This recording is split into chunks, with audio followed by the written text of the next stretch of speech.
Salut les amis et bienvenue sur votre plateforme. J'espère que vous allez bien. Oui les amis, pour moi, vraiment, tant à moi, ça se passe très bien. Pourquoi il dit que ça se passe très bien pour moi? Parce que l'information qui m'a été envoyée hier m'a encore reconforté. J'ai lu un communiqué de ce groupe de brigands formés et équipés par des Occidentaux, soi-disant Front pour la libération de l'Azawad. Ce truc n'existe pas. Parce que les Maliens sont comme ça. C'est qui le gouverneur de Kidal? C'est un Touareg. Je vois à Bamako les Touaregs au sein du gouvernement malien. Je vois les politiciens Touaregs qui ont condamné les propos de Cheikh Maïga. Maintenant, vous avez un groupuscule de personnes qui ont été financées pour créer du désordre au nord du Mali, soutenues par certaines élites corrompues de l'Algérie et financées entièrement par la France. Parce que la base de cette histoire de Azawad, c'est en France. Quand vous regardez Mensonge 24, la chaîne abusivement appelée une chaîne de télévision, alors que c'est une chaîne de mensonges télévisuels, et prennent souvent ces messieurs de Azawacha, machin chouette là. Oui. Donc, et les journalistes ont accès à ces gars facilement. Et les gars commettent des actes de terreau. Parce que si vous revendiquez quelque chose, il y a un procédé. Si c'est une guerre que vous voulez, on peut comprendre. Mais quand c'est le terrorisme, on comprend aussi, les amis. Donc, ils revendiquent quoi? Les Touaregs ne se reconnaissent pas en cela. Et dans leur immense majorité. Donc vous avez un groupuscule de personnes, je répète encore pour la gouvernement de ceux qui n'ont pas bien saisi ce que j'ai dit, un groupuscule de gens manipulés, financés, renseignés par les Occidentaux. Parce que le travail des Occidentaux, c'est quoi les amis? C'est de maintenir l'Afrique dans l'insécurité. Quand on maintient l'Afrique dans l'insécurité, on va exploiter facilement l'or au nord du Mali. Et là, on va s'enrichir facilement avec. Quand François Hollande, un autre mytho, patenté, faisait des déclarations sur Baka en disant il n'y a rien au Mali, vraiment, on est là pour aider, désolé les amis, pour aider les Maliens, vraiment, il n'y a rien. Beaucoup de personnes ont pris ça pour agent comptable. Mais quand un chef d'État comme ça, français, ment, vous pensez que quoi? Il n'y a rien au nord du Mali, vous envoyez vos soldats.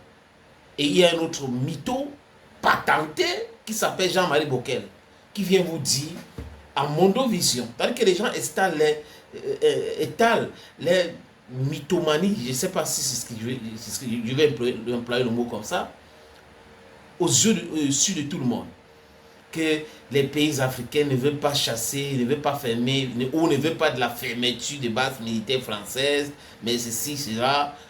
Quelques secondes après, c'est le Tchad qui les sort au percute. C'est bon là, coopération militaire avec la France, on ne veut plus. Bachiru Diomaye Faye, il faut que vous fermez vos bases militaires. On n'a pas besoin de ça. Voilà donc la réalité, les amis.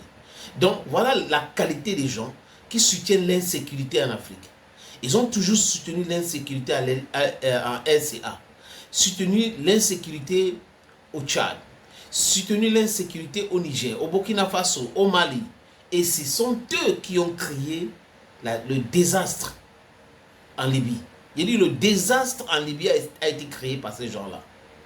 Et ce sont les armes qu'ils fabriquent qui se trouvent entre les mains de ce soi-disant groupes, machin, je ne sais pas. Et à chaque fois que ces groupes de soi-disant djihadistes, vous allez comprendre pourquoi il dit entre guillemets djihadistes, parce que le djihad, c'est quelque chose qui vient de l'islam. Donc ils veulent salir l'islam en disant que l'islam c'est une religion brutale. C'est ça dans les petites têtes. Et certains drogués entrent là-dedans, ils ne comprennent pas de quoi il est question. Vous tuez tout le monde, même vos frères, même les musulmans, vous tuez tout le monde et vous parlez de djihad. Bref, les amis, pourquoi le FLA, voilà, le Front de la libération d'Azawad, écrit? Ils écrivent hier, tardivement, pourquoi? Parce que les femmes ont procédé par des attaques ciblées synchronisées. Je répète parce que c'est très bien de dire ça.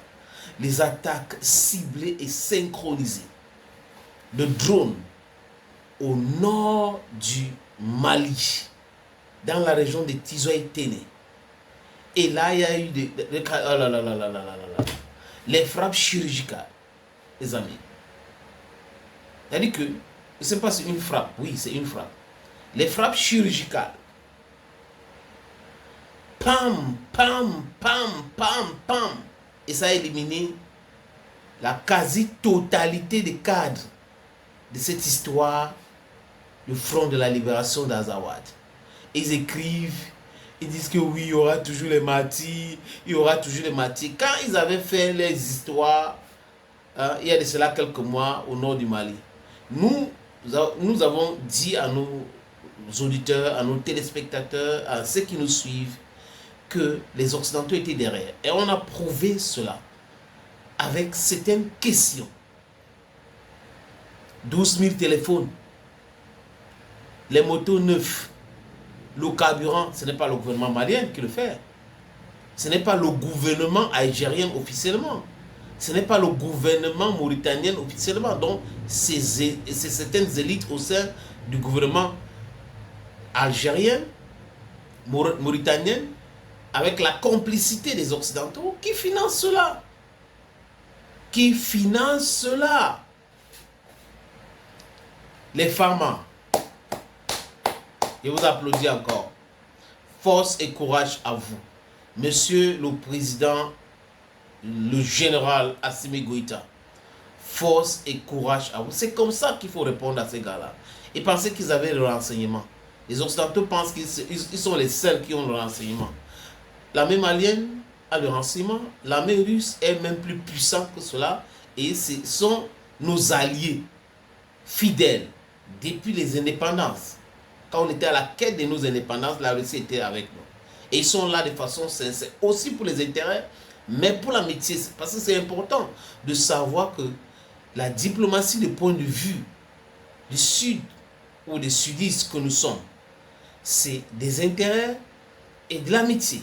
Mais la diplomatie de point de vue de Caucasiens qui sont, c'est des intérêts et rien que des intérêts. Donc, c'est une très bonne nouvelle, chers amis, chers peuples du Mali, chers peuples du Sahel. Ces frappes-là, il faut que ça se multiplie comme ça, les frappes de drones, pour montrer à ces gars-là que ce n'est pas la blague. On n'est pas en train de blaguer. Et comme on est en train de fermer les instruments de déstabilisation qu'ils appellent base militaire un peu partout, c'est une très bonne nouvelle. Et ne l'oubliez pas qu'après le Sénégal, après le Tchad, ils ont encore 3 bases militaires de déstabilisation de l'Afrique. Il y a une base au Gabon. Il y a une autre base en Côte d'Ivoire et à Djibouti. Ils ont commencé à parler de 2 bases. La Côte d'Ivoire et le Gabon, la fermeture, mais ils disent en Djibouti, ça sera compliqué parce que ça tourne autour de l'Asie, à ceci. Djibouti, c'est chez nous en Afrique. La France doit aller s'occuper de la guerre en Ukraine avec ses militaires, avec ses armes, avec ses munitions. La France doit arrêter de penser qu'elle a le droit de s'installer chez qui elle veut avec ses armes et tout et créer l'insécurité. C'est fini cela. La France est derrière toutes les situations compliquées en Afrique et surtout au Mali. L'insécurité qui sévit au Mali. Au nord du Mali, c'est le travail de la France. Pourquoi, si ce n'est pas la France, pourquoi est-ce que depuis que le Mali accuse la France et demande l'ouverture d'un procès au niveau du Conseil de sécurité des Nations Unies pour présenter les preuves, la France bloque cela? Pourquoi la France bloque? Pourquoi il bloque donc la plainte du Mali contre l'Ukraine? Pourquoi ils bloquent encore? Parce qu'ils savent qu'il y a les preuves. Ils savent qu'il y a les preuves et ils ne veulent pas qu'on montre ces preuves-là. Les gens qui sont dans le droit international, la géométrie variable, immunité par-ci, pas d'immunité par-là et autres, ils pensent que nous sommes dupes. Personne n'est dupe. Chères politiciennes françaises, chères élites françaises, sachez très bien que le Mali sera libre le Mali va regagner sa quiétude et le Mali va se développer et l'Afrique va se développer. Si vous ne comprenez pas cette musique-là, mettez les bons casques. La souveraineté, souveraineté, souveraineté africaine aujourd'hui. C'est le message que l'Afrique est en train de passer à cette France-là, cette France dangereuse. Il y a une France qui n'est pas dangereuse, mais la France qui est dangereuse, c'est cette France des oligarchies, des élites corrompues. Ça, c'est le danger.